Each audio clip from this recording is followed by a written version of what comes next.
Johnson. Yep, how you doing, guys? Oh, doing better than you. Oh, tell me about it. I think we've got a much easier job sitting in a commentary box than what you're doing at the moment. Oh, mate, this is like dead sad. I've got about as much grip as a dog on lino here. So, we said before, it is pretty tough for you and Dunlop trying to develop your Bathurst compounds in a race situation.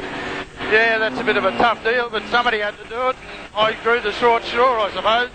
Well, I guess you've been behind the 8 ball since that earthquake in Cobo. You're still trying to catch up. Yeah, as a matter of fact, I thought I might go and spend a couple of nights down the speedway. I'm used to that much opposite lock now. Do you reckon you'd be able to handle a sprint car at the moment? Mate, I would be absolutely dynamite. There's a few speedway guys that want to take you up on that. I don't know, mate. I'll just wait and see.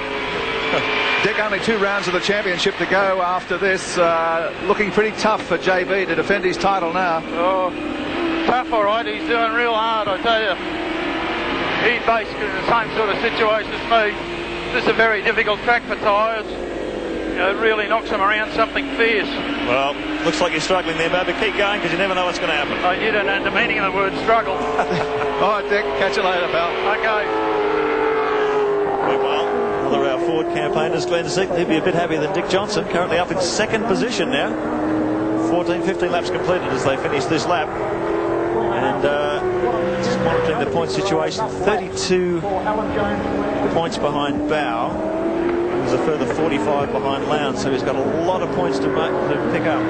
He's going to rely on a very bad situation for Lowndes over the next 2 rounds if he was ever going to be in a situation where he could win the championship. But Bradley Jones said before, it's not over till it's over. And Seaton will keep fighting for that last lap. He certainly will, but the other thing I guess we have to acknowledge is the fact that HRT are in a different league. I mean, it's a bit like... well, even Glenn said that, didn't he? Yeah, they're out there with a Williams Formula 1 car and everyone else is in touring cars at the moment. They've certainly, whatever they've got going, it's working a lot better than what anyone else can come up with, and Craig will have to either make a mistake or have a breakage to falter. Yes, and Seaton comes down toward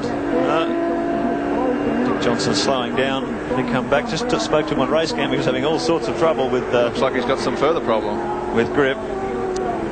Apparently word from the pits is he's losing oil pressure as well, so if he hasn't had a bad enough day already, that will really cap it. Loss of oil pressure apparently in Shell FAI car 17. Dick Johnson trying to limp it back to the pits, and I'd say by the end of this race he'd be quite happy to put the car back on the trailer. Well, he hasn't had a great weekend, and well, none of the team have, I guess, and it's just one of those things. You can't do much about it. You've got no oil pressure, you have to stop. Tim Slako just sliding by there as Johnson pulls into the pits. That's the end of the day, end of the race for Dick Johnson. Meantime, back among the privateers, Stephen Ellery in car 52. Yes, running 8. Stephen's our top place privateer at the moment. He's Stephen Richards back in 10th position, Romano splitting them. So Stephen Ellery fighting hard to stay in this battle for the Privateers Cup this year. And even though he's behind Richards in the points, we'll see how this shakes out at the end of this round, but he may have just been able to close the gap. Strong controlled drive, the Chalgo Falcon. And had quite a good deal of success switching to the V8 category this year.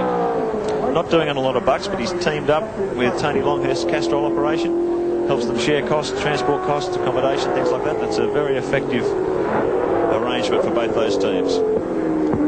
And there is his teammate Tony Longhurst. He's making great inroads here, coming up behind Scaife, snapping at his heels. This is the battle for 4th and 5th. Lowndes, Seaton and Jones ahead of them.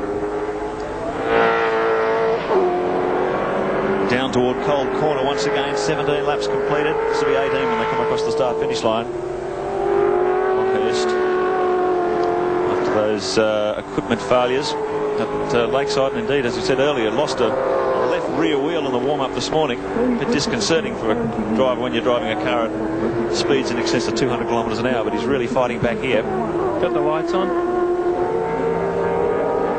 This is an interesting car that's appeared this weekend. The only time we probably see it this year, car 31, Grant Johnson. This is the former Alf Barbagello car that Grant Johnson has taken over, 22 years of age, a local boy, and done most of his racing in V8 street car category over here in the West. This car's had one outing prior to this in a race here in April, in which he finished 2nd outright, and he's been out here doing a lot of testing and running around under the 62nd lap mark but it's pretty tough to come up with that extra 1.5, 2.5 seconds to bridge the gap on the front runners in the Touring Car Championship. It certainly is, and the word is that he's quite keen to get the car over and do Bathurst, which is a fantastic experience for someone that's so young. Hope he can find the money. Well, and it's a long haul from here as well, but he's out there having a go and doing quite well. 1 lap to go now for Craig Lowndes as he lines it up, crosses the start-finish line. Just 1 circuit at the Wanneroo racetrack to go to make it another perfect 3 out of 3 clean sweep in this 8th round of the Shell Australian Touring Car Championship, and set himself up, you got to say it, almost certainly now for the 1996 championship. It's the 3rd time he's done it. A perfect 3 from 3. He did an absolute demolition job at Symmons Plains earlier in the year for round 4. Repeated the dose at Lakeside 2 weeks ago, and here he is again. Absolute domination, 3 from 3. Just really playing with the field. He doesn't look like he's working hard at all. This car, tremendous power down out of the corners. It looks like it's got so much grip he doesn't even have to use most of the road, and he's just doing it so easily. Just kind of like a bombshell in touring car racing this year. If unexpected he'd get a caning at the hands of the old school, but he really has just left them standing. In the background there we can just see Glenn, who's just not good enough today. So last corner, last lap for Craig Lowndes, 3 from 3, gets the checkered flag. He'll just beat home Glenn Seaton in 2nd position. Alan Jones closing on the Ford Credit Falcon in 3rd. And there's still a battle going on for Scaife. Longhurst. Scaife will finally pick up 4th and Longhurst 5th. The Shell race score looks like he could have done it on cruise control. Craig Lowndes the winner again in this round of the Shell Australian Touring Car Championship. Glenn Seaton coming home 2nd in that event. Alan Jones in 3rd spot. Mark Scaife in 4th, holding out Tony Longhurst. Followed by Russell Ingle in 6th position, then John Bowe, Steve Ellery, Paul Romano and Stephen